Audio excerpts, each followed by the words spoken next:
Hello, j'espère que vous allez bien, je suis ravie de vous retrouver aujourd'hui pour une nouvelle vidéo et aujourd'hui on va parler des filtres. Tout simplement parce qu'on ne peut pas essayer de comprendre comment l'on se voit à travers ce que l'on voit sans passer par le filtre. Ça fait des années qu'on ne fait que se voir, les réseaux sociaux c'est vrai que ça nous confronte énormément à notre image au quotidien. Généralement on n'en peut plus de nos têtes, il y a même beaucoup de chirurgiens qui ont tiré la sonnette d'alarme avec l'effet zoom, etc.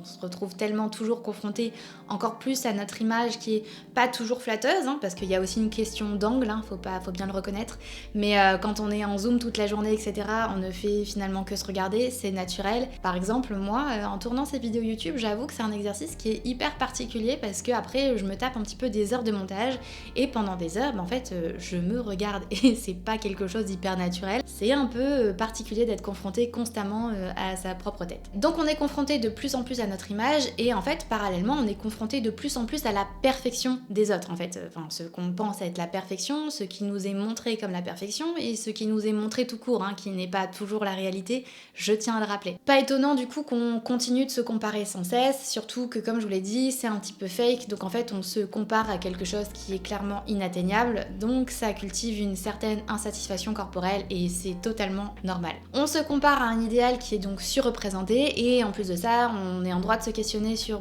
qui dicte les règles, qui dicte ces standards de beauté. D'ailleurs, j'ai fait une vidéo à ce sujet, c'était la première de ma chaîne, donc n'hésitez pas à la regarder, je vous la mets en barre d'infos si ça vous intéresse de voir un petit peu comment naissent les standards de beauté finalement, comment ils ont évolué au fil des années et pourquoi en fait ça nous affecte autant. Donc déjà, se comparer aux autres c'est compliqué, se comparer à un idéal de perfection inatteignable c'est compliqué, mais se comparer à soi, là c'est clairement autre chose et c'est à ça en fait que finalement nous confrontent les filtres au quotidien.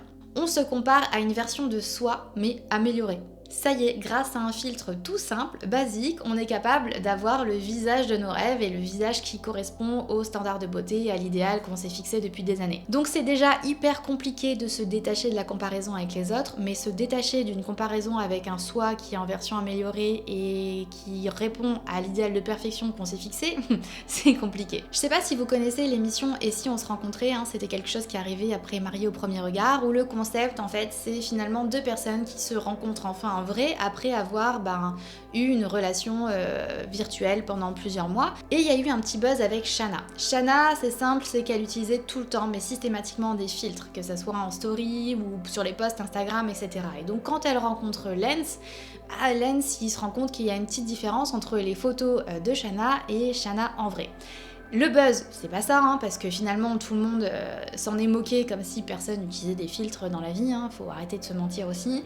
Mais le buzz, il a surtout été sur le fait qu'en fait Shanna n'avouait pas qu'elle utilisait des filtres et pour elle, non, elle ressemblait vraiment à ses photos, il n'y avait pas de filtre, il n'y avait pas de problème. Les gens rigolent, moi je trouve ça hyper problématique parce qu'en fait ça ne m'étonnerait pas vraiment que Shanna pense vraiment qu'elle ressemble à ses photos filtrées en fait. On parle de dysmorphophobie quand on a des pensées obsédantes sur un ou plusieurs défauts imaginaires ou une légère imperfection de l'apparence physique. On peut donc se voir beaucoup plus grosse qu'on l'est factuellement en fait.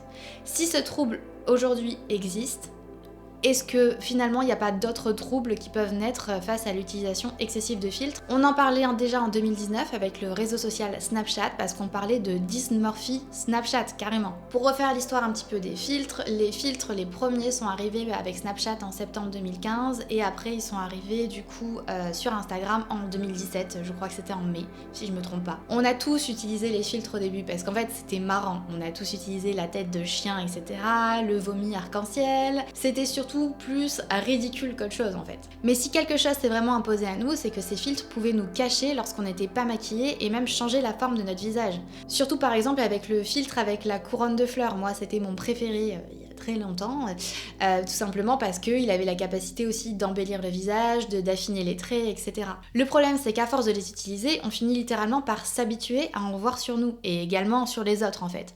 Une police, des grands yeux, un nez fin, c'est la checklist qui est finalement proposée par tous les filtres pour un embellissement du coup, où il y a toutes les cases qui sont cochées finalement. Et cette checklist, c'est parce que ça correspond aux normes d'un idéal qui est poursuivi depuis des années. J'aimerais bien en faire une vidéo complètement dédiée à ce sujet, mais en fait on parle de normes de beauté, mais qui sont plus des normes de beauté occidentales. Par exemple, tous les filtres ont la capacité d'éclaircir la peau systématiquement.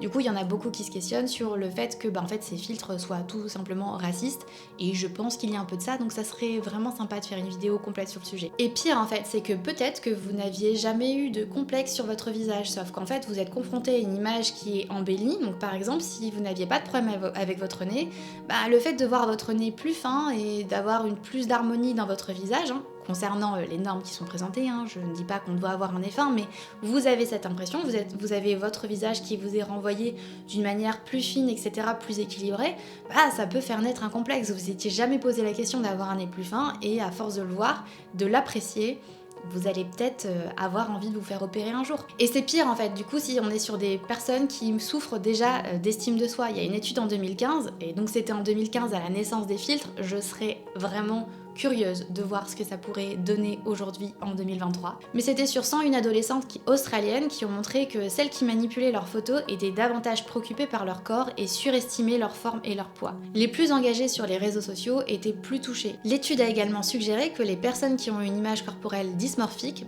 peuvent rechercher les médias sociaux pour valider leur attractivité. Et le pire, c'est que déjà c'était problématique en 2019 avec la dysmorphie Snapchat, alors que les filtres finalement n'étaient pas autant aboutis que le dernier bébé de TikTok que vous avez déjà certainement croisé, peut-être utilisé ou entendu parler, c'est le filtre Bold Glamour qui est sorti en février 2023. Pour vous remettre dans le contexte, ce filtre-là, en 3 mois, il a été utilisé plus de 55 millions de fois. C'est énorme. Il crée un visage parfait avec un réalisme aussi impressionnant qu'effrayant. Ce qui fait peur avec ce filtre, c'est qu'il semble avoir beaucoup moins de limites que les précédents, parce que avant, on passait notre visage devant la main et le filtre disparaissait finalement.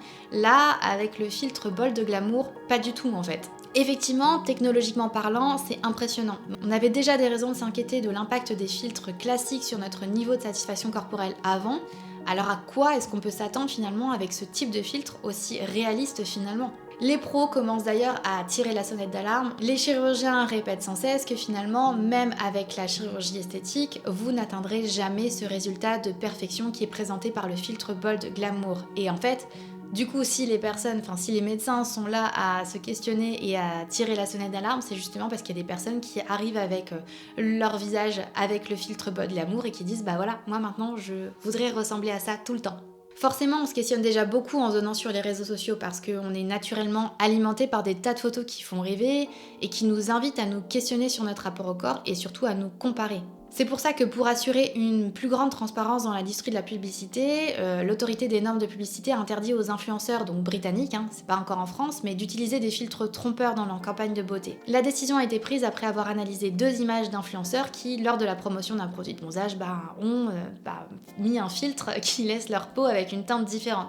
Donc finalement, oui, c'est un petit peu mensongère comme publicité. Alors, comment se sentir mieux avec son reflet quand on est confronté constamment à une vision de soi-même qui est complètement déformée ? C'est vrai que du coup, comme on a l'habitude de se voir avec un filtre sur notre téléphone, du coup, se retrouver face à son miroir, ça peut vite devenir problématique parce qu'on n'a pas le reflet qu'on attendrait et qu'on aimerait avoir. Le miroir, comme la balance, c'est un objet qu'on a tendance à diaboliser quand on se sent mal avec son corps. De mon côté, j'avais un gros problème avec mon reflet dans le miroir quand c'était l'époque où j'avais des troubles alimentaires, à tel point que dans mon petit appartement, il y avait un miroir que j'avais l'habitude de retourner. Et derrière ce miroir, du coup, je mettais des photos de mes proches, etc., de mes amis, de mes vacances, pour oublier en fait le fait que c'était un miroir. Je m'en servais un petit peu comme un tableau d'inspiration, tout ça.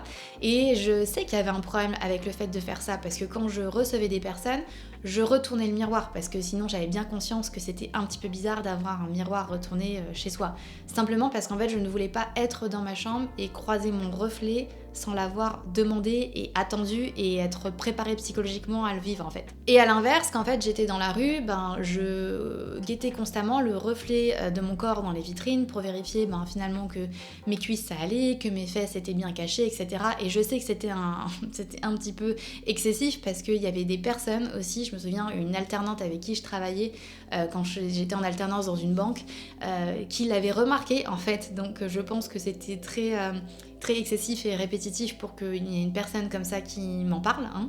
Donc c'était un tic, et en fait en me questionnant, du coup je me rends compte que quand j'étais seule chez moi, il fallait pas que je sois confrontée à mon reflet, et quand j'étais en présence des autres, bah là il fallait que je contrôle mon reflet pour vérifier en fait que tout allait bien et que j'étais bien cachée. Donc ça montre aussi que je ne gérais pas moi ma propre image, et qu'en fait elle était aussi d'autant plus problématique quand j'étais avec les autres finalement. Et je pense que c'est aussi pour ça en fait qu'on utilise pas mal de filtres quand on s'expose sur les réseaux sociaux, parce qu'on s'expose au regard des autres et à la validation de l'autre en fait. Pour en avoir parlé pas mal avec vous sur Instagram notamment, le miroir généralement c'est tout ou rien. Soit c'est à fond à vous contrôler votre reflet, etc. Soit c'est une ignorance totale, en fait je veux même pas me regarder en fait. Donc on va déjà commencer par désacraliser tout ça, hein. Commencer par la base de la base, ce n'est qu'un objet, rien de plus, rien de moins. On va parler un petit peu d'histoire, hein, ici, Stéphane Baird n'a qu'à bien se tenir, hein, mais du coup sous l'Empire romain, d'ailleurs j'ai déjà fait une vidéo sur l'Empire romain, je vous invite à la regarder. N'hésitez pas. On pensait que les miroirs renvoyaient certes l'image du corps, mais surtout l'âme de la personne qui plongeait son regard. Donc casser un miroir, qui était un objet rare et précieux à l'époque, ça revenait à casser son âme. On redoutait donc de casser un miroir, alors qu'aujourd'hui on a bien envie de casser nos miroirs quand ça nous plaît pas en fait ce qu'on voit à l'intérieur. Mais ça montre à quel point le rapport à notre reflet a changé. Le rapport à notre reflet n'est plus lié à l'âme, mais seulement à nos corps, et souvent l'expérience elle est pas des plus agréables. Sauf qu'un miroir c'est comme une lampe ou une table en fait, c'est qu'un objet. La problématique, c'est pas l'objet en soi, c'est le reflet, ce que vous y voyez et ce à quoi ça vous confronte. Votre image, vos sentiments, c'est sur ça en fait qu'il faut apprendre à poser des mots. Essayez de vous installer dans votre miroir et puis essayez d'analyser ce que vous ressentez. Ok, est-ce que c'est de la colère, de la tristesse, est-ce que c'est du dégoût? Si je vous dis ces mots-là, hein, qui sont très forts, c'est parce que c'était des choses que moi je pouvais ressentir quand je me posais devant un miroir à l'époque. Sentez-vous à l'aise d'être mal à l'aise, parce qu'en fait justement, si vous ne vous mettez pas en position d'analyser ce que vous ressentez, jamais vous pourrez poser des mots dessus et jamais vous pourrez comprendre en fait ce qui se cache derrière. Définir ce que vous ressentez, c'est le moyen de se sentir clair, aligné avec soi-même. On peut pas travailler sur des sentiments qu'on ignore, mais on peut travailler sur une relation si on peut en définir clairement les traits. Si vous êtes un petit peu comme je l'étais, c'est très facile de cacher aux autres ce qu'on ressent, mais ça l'est encore plus de se cacher à soi-même ce qu'on ressent au plus profond de soi. Vous détestez votre miroir? Ok, très bien, c'est ok, vous avez le droit, mais pourquoi? Pour rappel, il n'est pas nécessaire de faire une certaine taille ou d'avoir une certaine forme de corps pour légitimiter votre mal-être et votre insatisfaction corporelle finalement. Notre image, notre apparence sont constamment questionnées par la terre entière, c'est épuisant. C'est pas rare d'avoir des jugements et de les laisser affecter l'estime qu'on peut avoir de nous-mêmes. Parce qu'on parle beaucoup ici de la dimension d'un complexe physique, mais on parle par exemple de complexe d'infériorité, donc en fait on voit bien qu'un complexe ça peut aussi toucher notre personnalité par exemple. Et c'est ok, mais ça veut simplement dire qu'à la base c'est votre estime de vous-même qui est touchée, qui va faire naître ensuite des sentiments et des émotions désagréables qui vont affecter ensuite votre comportement. Et c'est une réaction qui est totalement naturelle quand on cherche à se débarrasser de ces complexes. Donc là, la question, c'est bel et bien de comprendre quel est votre rapport avec votre image. Personne n'a le droit de penser à votre place, personne n'a le droit de vous dicter la façon dont vous vous regardez. Et ce qui est important, c'est que quand vous avez ce rapport avec votre image, quand vous êtes en face de votre miroir, c'est vos pensées qui vont dicter votre comportement. Donc en fait, il faut essayer de les comprendre. Des pensées qui sont du coup généralement méchantes, gratuites, difficiles. Et on sait parfaitement que quand il s'agit de notre rapport au corps, on n'a pas besoin d'ennemis, hein, on est très forte avec soi-même. Pour réussir à contrer ce système de pensée, j'ai un exercice qui est tout simple, c'est que vous vous posez devant votre miroir et vous listez tout ce que vous voyez, tout ce que vous pensez. Donc moi par exemple c'était voilà, mes hanches sont trop larges, mes cuisses sont trop grosses, etc. C'est pas un moment qui est hyper sympa, hein, je vous l'accorde, mais si on se remet un petit peu dans le contexte, inconsciemment vous le faites peut-être à chaque fois que vous vous regardez. Donc là l'idée c'est de le faire consciemment et dans un but pour que ça aille mieux, donc c'est un petit peu plus sympa à faire. Donc vous listez toutes ces petites choses, donc par exemple s'il y en a 25, vous listez ces 25 choses et en face, dans la colonne juste en face, vous allez écrire 25 choses positives. Positives mais que vous pensez déjà. Parce que je la connais, hein, la pensée positive à dire je m'aime, je suis belle, je suis parfaite telle que je suis, sauf que en fait si vous le pensez pas, votre cerveau il est pas bête, il a pensé noir toute sa vie, il va pas se mettre à penser blanc juste parce que vous lui répétez blanc, blanc, blanc, blanc tous les matins, hein. Faut arrêter de le prendre pour un idiot. Donc vous allez lister 25 choses que vous pensez réellement.